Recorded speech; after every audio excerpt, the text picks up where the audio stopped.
Jornal Alfredo Wagner Online. Mais um mergulho profundo nas notícias. Bem-vindos ao Mergulho Profundo do jornal Alfredo Wagner Online. Quer ficar por dentro das nossas análises? Então, já se inscreve no canal para não perder nada. Hoje a gente vai fundo numa notícia que, nossa, deu o que falar. Um suposto escândalo no hospital lá em Teresópolis, no Rio de Janeiro. Acabou viralizando com um apelido bem chamativo, Surubão do Hospital.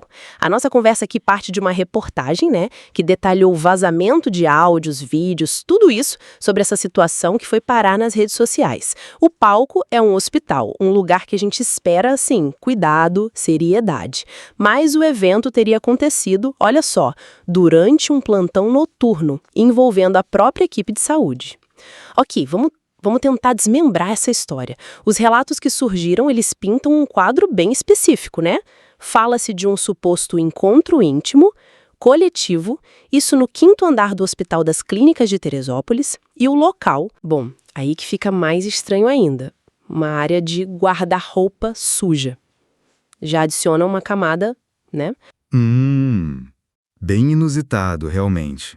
E isso teria acontecido num plantão noturno, coisa de uns 2 meses antes da história vazar. Talvez ali por maio. E quem estava envolvido? As informações falam de pelo menos 6 pessoas. Médicos, enfermeiros, técnicos de enfermagem, uma copeira também, outros funcionários, e ainda com a história de que alguns seriam casados. Olha, o que chama atenção logo de cara, para além da natureza do ato em si, é o contexto. Um hospital, um ambiente de trabalho que, exige protocolo rígido, código de conduta claro e ainda por cima numa área de serviço, assim nos bastidores.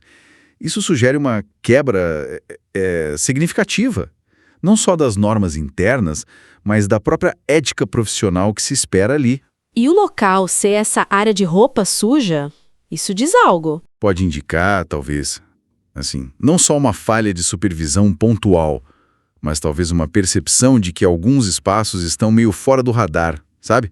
Refletindo possíveis lacunas na gestão do ambiente, tanto físico quanto comportamental, E a diversidade de funções que você mencionou, médicos, técnicos, copeira, isso também é um ponto relevante, não é? Sem dúvida. Se isso se confirmar, mostraria que o ocorrido ele atravessou diferentes níveis hierárquicos, setores, levanta questões sobre a coesão, a dinâmica das relações de trabalho ali naquela unidade específica. Não parece ser algo restrito a um grupo só, a um tipo de profissional. E como é que uma situação tão interna, e vamos combinar, tão comprometedora, como isso acabou explodindo nas redes sociais? Pelo visto, o estopim foi o vazamento mesmo de áudios e vídeos. A reportagem aponta que a denúncia inicial veio de uma fisioterapeuta. Ela tinha sido desligada do hospital há pouco tempo, parece que depois de um desentendimento interno. Um conflito. Ela teria sido a responsável por expor a situação toda. E tem também aquela história de que um médico, quando chegou para começar o turno de manhã, teria pego o grupo no flagra. Nossa! Aqui é onde fica realmente interessante observar essa dinâmica humana, Como um ressentimento, um conflito pessoal pode escalar a ponto de expor uma situação que afeta a imagem de uma instituição inteira e de várias pessoas. Exatamente.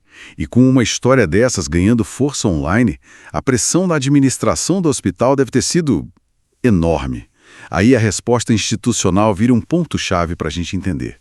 E como eles reagiram oficialmente? O que o hospital disse? O hospital se manifestou, confirmou a abertura de uma sindicância, que é aquele processo formal de investigação interna, para apurar os fatos direitinho. Soltaram uma nota oficial reforçando que não toleram violações ao Código de Conduta Ética da instituição e que todas as medidas cabíveis seriam tomadas depois dessa investigação. Parece o procedimento padrão, Mas imagino que gerenciar uma crise dessas deve ser bem complexo. Extremamente complexo. É um equilíbrio muito delicado. De um lado, você tem a necessidade de investigar a fundo, ser transparente, responder à indignação, pública e interna. Do outro, tem a obrigação de garantir que os serviços essenciais do hospital continuem funcionando, sem grandes abalos, e proteger a privacidade dos envolvidos até que a apuração termine, claro.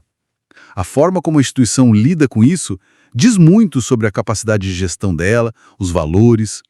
Entendi. E é importante notar, No momento em que a notícia saiu, ainda não tinha informação sobre punição, resultado final da sindicância, nada disso. Então, tá. Resumindo o que a gente tem até agora. A alegação de um evento íntimo coletivo, bem fora do comum, acontecendo dentro de um hospital em horário de trabalho, envolvendo uma variedade de profissionais. A história vaza, talvez por uma briga interna, ganha as redes, a mídia, e gera o que a fonte chamou de escândalo que chocou o Brasil.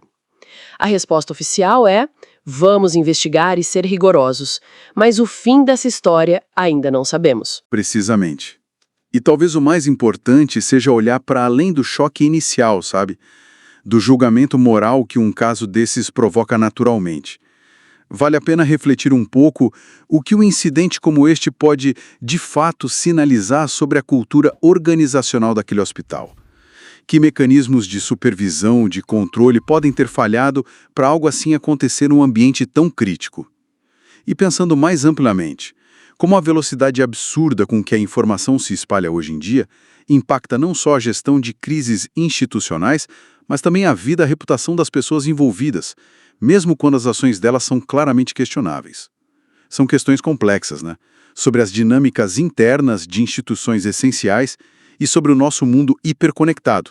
Para mais análises como esta, investigando a fundo as notícias que importam, siga o Mergulho Profundo Jornal Alfredo Wagner Online. A gente se encontra na próxima. Jornal Alfredo Wagner Online. Mais um mergulho profundo nas notícias.